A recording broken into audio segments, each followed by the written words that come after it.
玩家大家好，我是阿万威尔姐夫。AI 拍摄眼镜这一新品类在 Ray-Ban Meta 成功大卖后，在2025年变成非常多厂商挤破头都纷纷进入的新赛道。除了有传统的数码3C大厂，例如雷鸟创新，有些厂商甚至会跨界过来，例如做移动电源的闪极。你可能会纳闷了。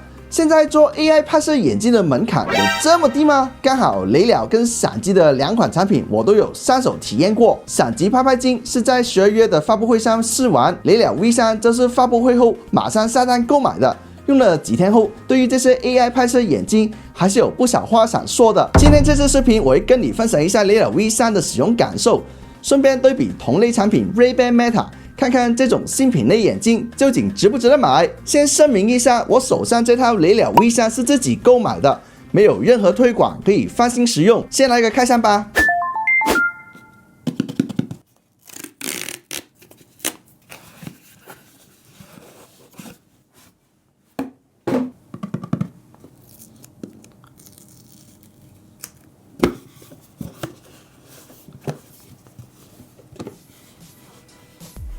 包装里的东西比较简单，有布置眼镜盒、眼镜本体、骑士充电线、2片镜片，还有不用看的说明书。雷鸟 V3的外观跟普通的黑框眼镜几乎没有太大区别，正面2个镜框方中大圆，在我的脸上刚刚好。这次我买的款式是雨黑，除了正面2个镜框是金黑色以外，其余地方都是磨砂黑，不容易有指纹。镜框旁边各有1个小圈圈，一个是摄像头，另一个是拍摄提示灯，非常和谐的融入到眼镜框里，不跟其他人说都不会注意到眼镜框里有一个摄像头的。至于拍摄质量如何，我们后面再讲。这副眼镜跟 Ray-Ban Meta 一样没有显示功能，所以刚收到眼镜时是没有镜片的，方便用户自行去配置近视镜片。一般的眼镜店都可以接受这种订单的，像我这一副就是在某宝配的变色近视镜片。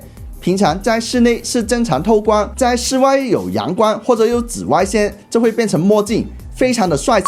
在镜框内侧铰链下方有一个 LED 提示灯，左镜腿有一个开关键，右镜腿有拍摄键与触摸键，同时镜腿末端有磁石充电口。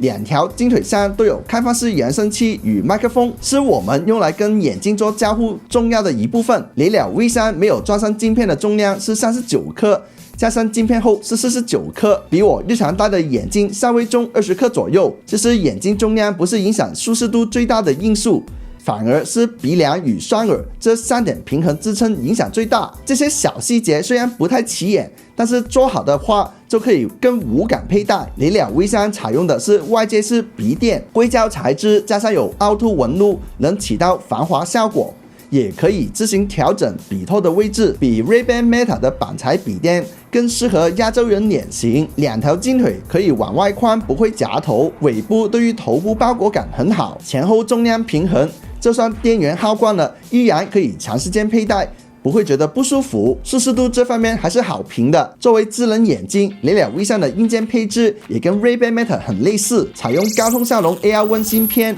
，32GB 储存，支持 WiFi 6与蓝牙 5.3。摄像头传感器这是用索尼 IMX681加上 f2.2 16毫米超广角镜头，电池容量是159毫安，听起来很小，实际用上也觉得不太够一整天使用的，所以附赠的 Type-C 转接磁石充电线就十分重要了。插上充电宝后40分钟就充满电，还可以边充边用。充电线的质感其实跟耳机线很相似，软软丝丝的一条，挂着使用时充电头稍微有点碰到头，但整体上我觉得问题不大，可以长期使用。相比起 Ray-Ban Meta 只能放回眼镜盒充电，用充电线还是更灵活一些的。随时随地摄影是我买这副眼镜前最看重的功能，所以到底抓拍功能表现如何呢？雷鸟 V3可以用实体按键或者语音指令拍摄。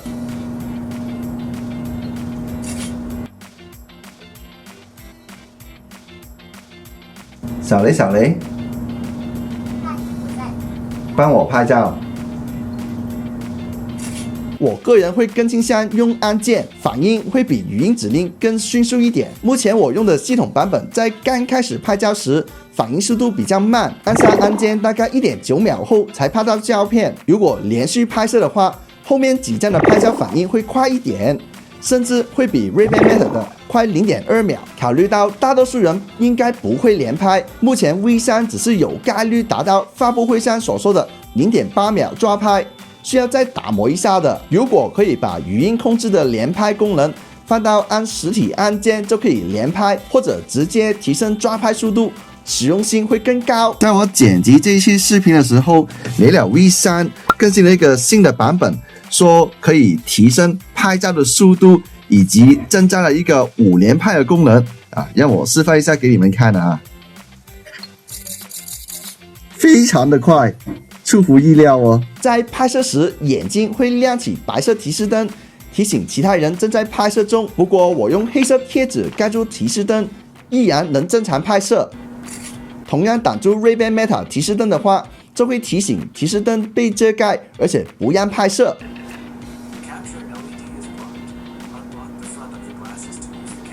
考虑到雷鸟 V3 的提示灯里是有传感器的，其实就是提醒功能还没有上线而已。目前 V3 拍照只支持横向画幅，拍视频可以在雷鸟 AR 眼镜 App 里切换横向或竖向画幅，这是在 Ray-Ban Meta 上没有做到的。由于是16毫米广角镜头的关系，拍摄对象会比正常23毫米视角稍微广一点，而且要注意摄像头是在左边，我们人眼看到正中间的静物，在眼睛摄像头拍出来会偏右。拍大场景，例如建筑物，反而没有取景问题。在光线充足的环境下，拍照效果我觉得跟 iPhone 10、17的成像质量差不多。一放大经不起看细节，但是放朋友圈发一下动态还行。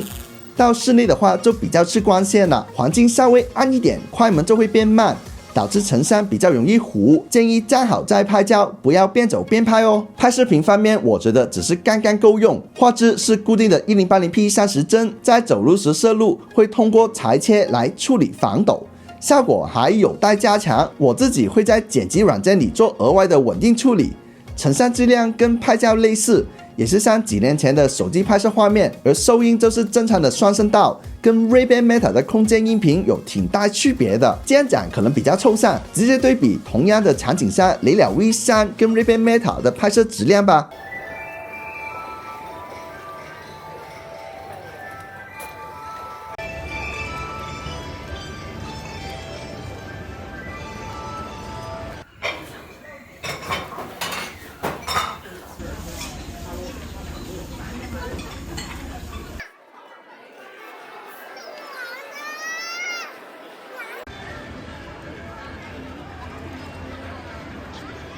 要导出眼镜里的照片与视频，必须连上手机 App， 通过直连 WiFi 或者蓝牙传到手机里。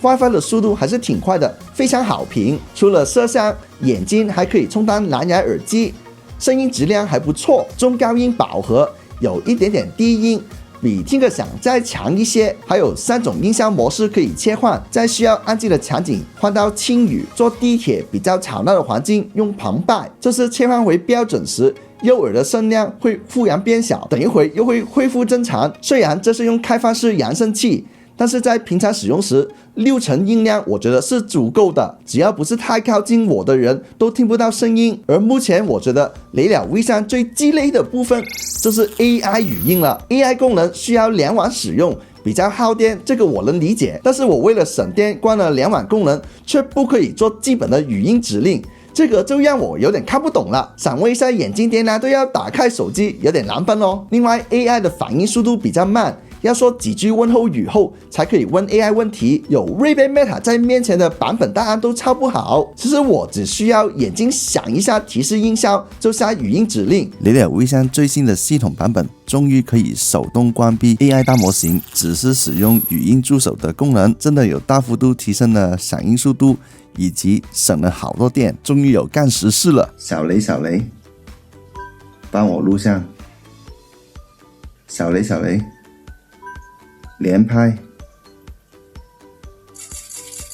至于 AI 回答的质量，我觉得只是刚刚合格，可以用来问问题或者聊天。但更进一步的 AI 能力，我觉得手机作为载体会更合适。语音表达的信息密度远没有文字高，也有可能跟介入的 AI 是同一千问有关。如果可以有其他 AI 选择，例如国内做的比较好的豆包，相信效果会更加好的。总的来说，雷鸟 V3 作为一副声称要超越 Meta 的智能眼镜，我觉得只有在硬件配置和设计上有做到，一些软件细节调教跟 Ray-Ban Meta 相比会有点差距的，例如拍摄与 AI 语音的反应速度、续航优化等等，体验不是说很差。但我觉得你要适当降低一下预期，不要把雷鸟 V3 当作是生活上的一个万能助手，反而是作为一个在户外游玩时拍摄第一人称视角的补充机位，或者偶尔解放双手拍一下小孩子或宠物，用来听一下歌放松放松的智能眼镜，这样的用途反而可以戴得更久。当然不急的话，你可以再等一下。今年会有大量厂商进入这个 AI 拍摄眼镜的赛道，但我用下来几款眼镜，觉得优化是一个大考验来的，并不是随便在供应链把几个零件拼起来就可以发售。像相机拍拍镜，就是连拍摄质量都做不好。当时在发布会现场，我拍摄的样张都变成冷色调，甚至早几天还发公告把蓝牙优化的问题甩锅给芯片厂商。这些把消费者的耐心磨没的操作，最好别在其他厂商再出现了。把产品用户体验放在第一位，打磨好再交付，是对消费者最基本的尊重。还有要做好售后服务，持续跟用户沟通。OTA 升级迭代功能，正是已经购买了产品的种子用户，这个新品类赛道才不至于1年后就没有了。所以你觉得雷鸟 V3 怎么样呢？一副 AI 拍摄眼镜需要有些什么功能或者外形你才会买来用呢？我也好奇有近视的你会花多少钱购买一副新眼镜呢？可以在弹幕或评论区告诉我哦。以上就是本次视频的全部内容了。如果有其他补充资料，我会在下方评论区留言。喜欢这影片的话，不要忘记点赞和分享，支持一下姐夫，还有订阅我的频道，开启小铃铛，第一时间接受我的更新通知。姐夫在 B 站以及 YouTube 都有自己的账号哦。这里是潮玩 VR， 一个集愉快体验和硬核招生的 XR 爱好者频道，我们下期再见，拜拜。